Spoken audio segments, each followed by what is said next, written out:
Good afternoon, and my name is Marjorie Shellis, and I'm the CEO of MSX Media, and I love helping my coaching clients with mermaids and power suits. And one of the questions that comes up a lot from my clients and from colleagues is, wow, how do you find so much time to do a blog and do videos and do all these different pieces of content, and why should you? Let's start with the why should you, and then I'm going to tell you how you can do one blog post and use it 11 different ways and do it all with very high integrity. But first, why should you? And why should you use it 11 different ways? Well, let's think about how people consume information. Some of us love video. Some of us don't. Some of us would really rather read. Some people prefer short snippets, others longer. So the idea is to really get your ideas out there in the format, in the form of how your clients are most readily going to accept it. Because at the end of the day, it's really up to them how they engage with you. What you can control is how many different ways they can find you and the information that you provide.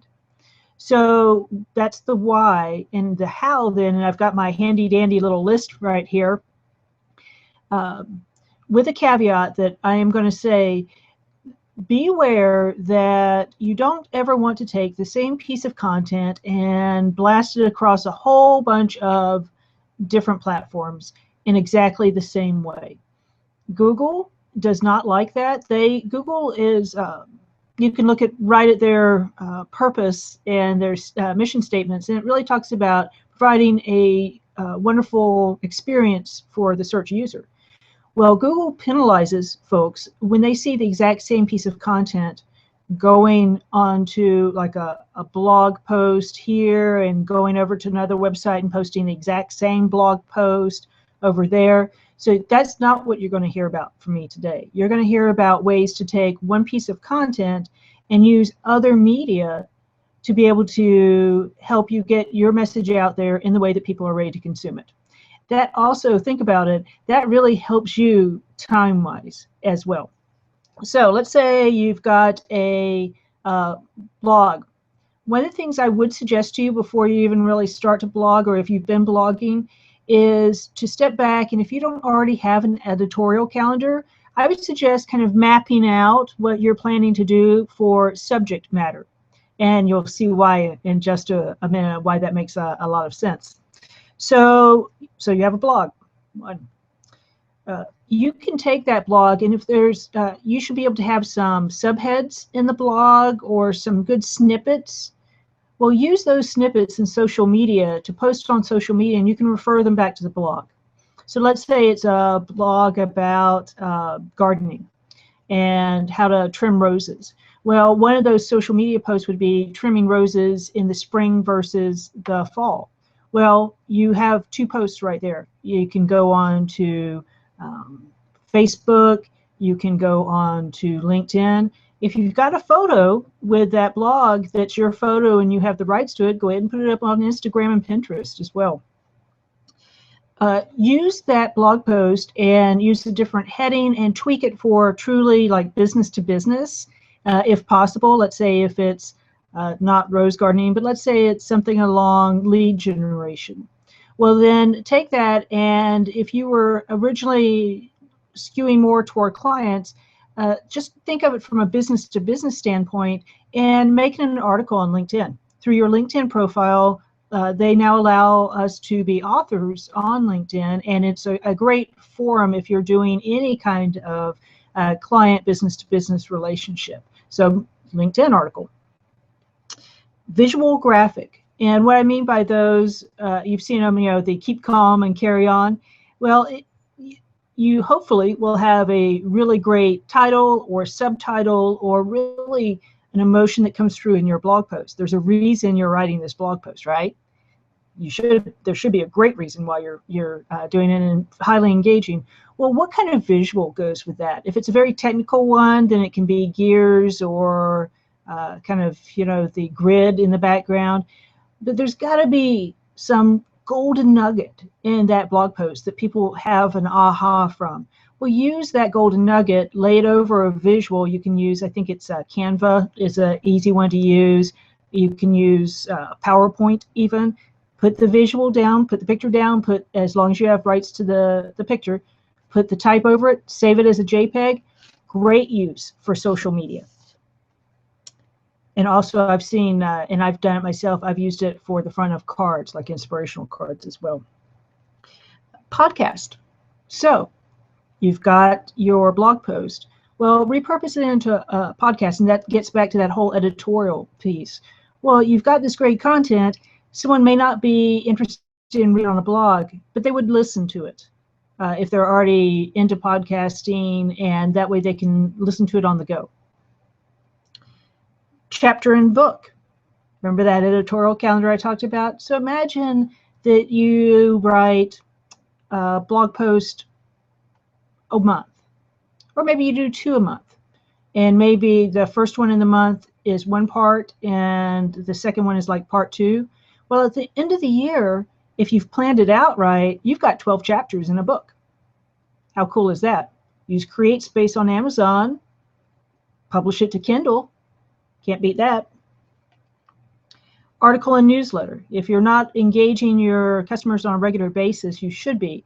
So either use this in a newsletter, or if you have their addresses and you do direct mail, use the blog post, edit it to, make sure that it's appropriate in a newsletter, but use the same one, because they may not. Here's what's really interesting when it comes to content, and I found this over the years, like when I was managing magazines and on the editorial side, all sorts of different ways that I've interacted with content and people. Everybody assumes, that's a little broad, but many people assume that once they write something and post it somewhere, everybody sees that one post, and that's not necessarily the case. That's why I'm talking about this today. Video, just like I'm doing here right now. I'm actually reverse engineering this, because I'm doing the video first. I'm going to have it transcribed, and then that will become a blog post and a LinkedIn article and all of those things. So I'm reverse engineering it. You don't have to start with the blog post. If you want to start with a video, do that and go from there. But let's say you've started with a blog post. Great. Take the key points from that blog post, make a video. Make sure that when you do the video, make the most of it, and be sure that you've got the tags right and your keywords right, all of those things. Make the most of it. So let's say you're not into podcasting. What you could do, though, is you could still record. Let's say you're not into video.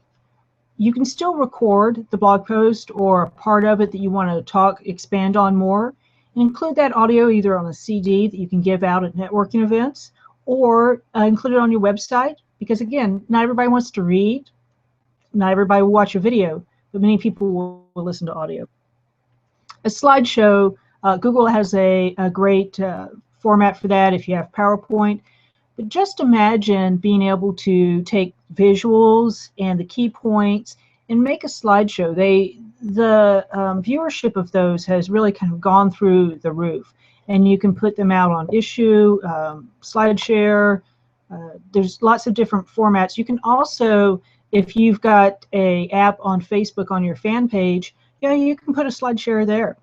And let's see, I think you can also put it, let's see, Google's got it, SlideShare, PowerPoint. Basically, there's so many different ways to do that. I forget, there's one other one. If I remember, I'll make a notation in the comments area of this video that people just really have been raving about as well. Again, not everybody's going to watch some of the other ones, but the SlideShare, especially because it comes with a lot of visuals, usually, people like that. And not to be outdone, after you go through some of the other pieces, imagine taking that blog post, especially if you've done it into more of an article format or something like that. Well, it makes a perfect free report or ebook for an opt-in on your web page as you're trying to build your list. So let me encapsulate those real quick again.